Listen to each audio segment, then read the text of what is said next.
Estamos de volta para o segundo bloco do Ciência e Pesquisa de hoje, conversando com uma honra indescritível com a professora mestra Ana Luísa Wenig Martins, professora dos cursos da área da saúde da nossa universidade, farmacêutica bioquímica e mestra em Ciências da Linguagem e Ciências da Saúde, e com o acadêmico Lucas Parisi Casemiro, do curso de farmácia também.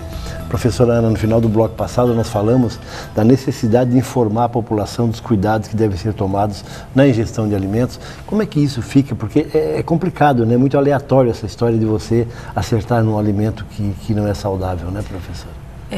Para nós, consumidores, é muito difícil realmente, mas para quem manipula os alimentos, tem alguns cuidados, né, que são extremamente relevantes, como, por exemplo, a higienização das mãos, principalmente, né, porque as bactérias, muitas vezes encontradas, fazem parte da microbiota normal daquele indivíduo, né? Então, nós temos muitas bactérias na superfície da pele, na microbiota oral, na microbiota intestinal.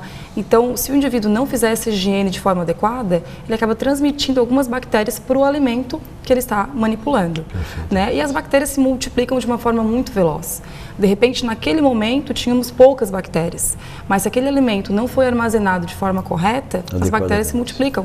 1, 2, 4, 8, 16, e em poucas horas a gente tem milhões de bactérias. Exatamente isso. Então, por isso o cuidado principal nesse caso é armazenar de forma adequada em refrigeração de 2 a 8 graus esse alimento. 2 a 8 graus. 2 a 8 graus de geladeira. Perfeito.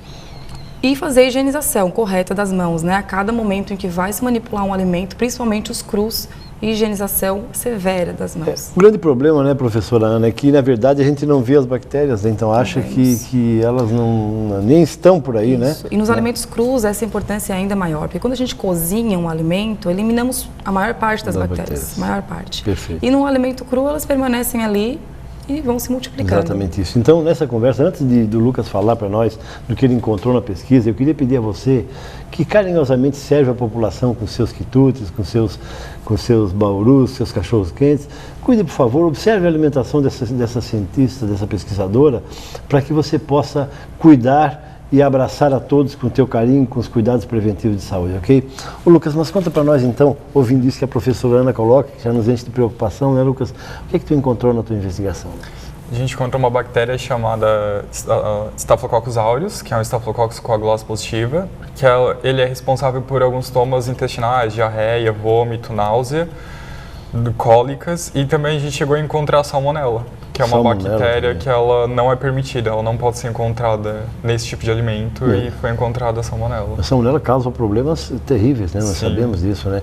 Agora é o seguinte, qual o percentual de alimentos que foram encontrados essas bactérias? 40% para as duas. 40%? Mas isso é muito elevado. Senhora Ana, como é que tu vês esse resultado? Na verdade, nós encontramos um índice de coliformes fecais em 100% das amostras, um índice acima do permitido. Acima do permitido? Para coliformes, sim. Né? Para essas duas bactérias, tivemos em 40% das amostras.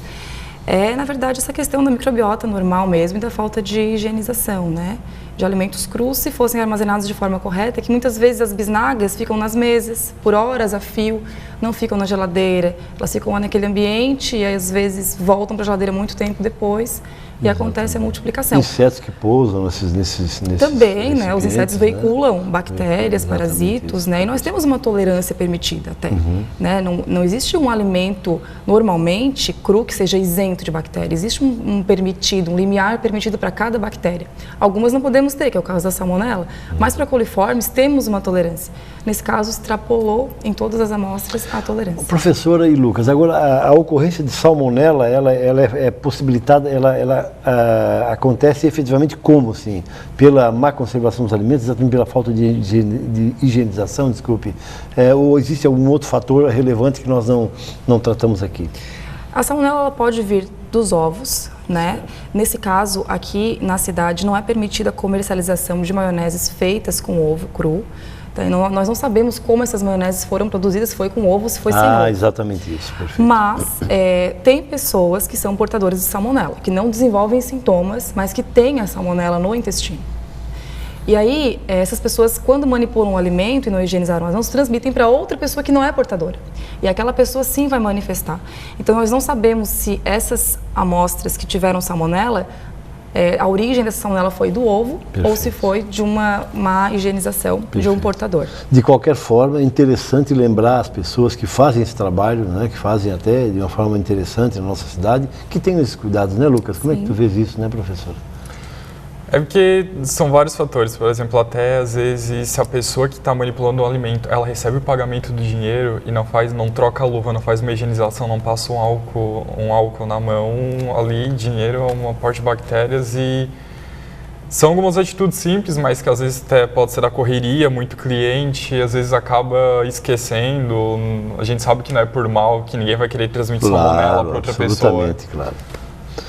E é interessante, Lucas, desculpa interrompê-lo, mas eu já fiz no curso de Química e Licenciatura, enquanto coordenava, eu já fiz, os alunos fizeram TCCs e, por exemplo, a verificação de bactérias em moedas, em notas de dinheiro é uma coisa que foi comprovada e também corrimões de casas, de escadarias e tal, onde de supermercado, muitas pessoas passam e colocam as mãos, tem também um conjunto grande de bactérias. Então é interessante a lembrança que o Lucas faz, né, professora? E aí, é claro que nós não podemos parar, nós não vamos parar de nos alimentar, até porque é um negócio interessante, mas esses cuidados é interessantes e eu gostaria que a professora olhasse para os nossos telespectadores e dissesse a eles da importância desses cuidados. Por favor, vamos insistir com isso, professora. Sim, então nós podemos nos prevenir de alguma forma, né, tentando da melhor forma possível nos alimentar em ambientes que nós saibamos que os manipuladores fazem a forma correta de higienização tanto das mãos quanto dos alimentos. Muitas vezes isso é difícil, então a orientação serve mais para aqueles que trabalham com alimentos, né, que distribuem esses alimentos para a população em geral. Ok, professora, muito obrigado. Daqui a pouco mais, no último bloco, nós voltamos a falar sobre a pesquisa. Eu queria que o Lucas me contasse como é que começou, como surgiu essa ideia de fazer uma pesquisa, nesse caso, de caráter tão relevante para a sociedade. Pode ser, então? Estamos conversando com muita honra, com uma honra indescritível, com a professora mestra Ana Luísa Wenig Martins, professora farmacêutica bioquímica, sim, professor dos cursos da área da saúde da nossa universidade e com o acadêmico de farmácia bioquímica, Lucas Parisi Casemiro. Aí você poderá enviar perguntas a eles, né, no e-mail ciência.pesquisa@unisul.br e rever essa conversa nossa no blog, cujo endereço está aparecendo aí agora nesse momento na sua tela. Bom, 3 minutos e voltamos em seguida para o bloco final do Ciência Pesquisa de hoje, confirmando aquela tese que o tempo é nosso algoz quando a conversa é agradável. Contigo, Maurício.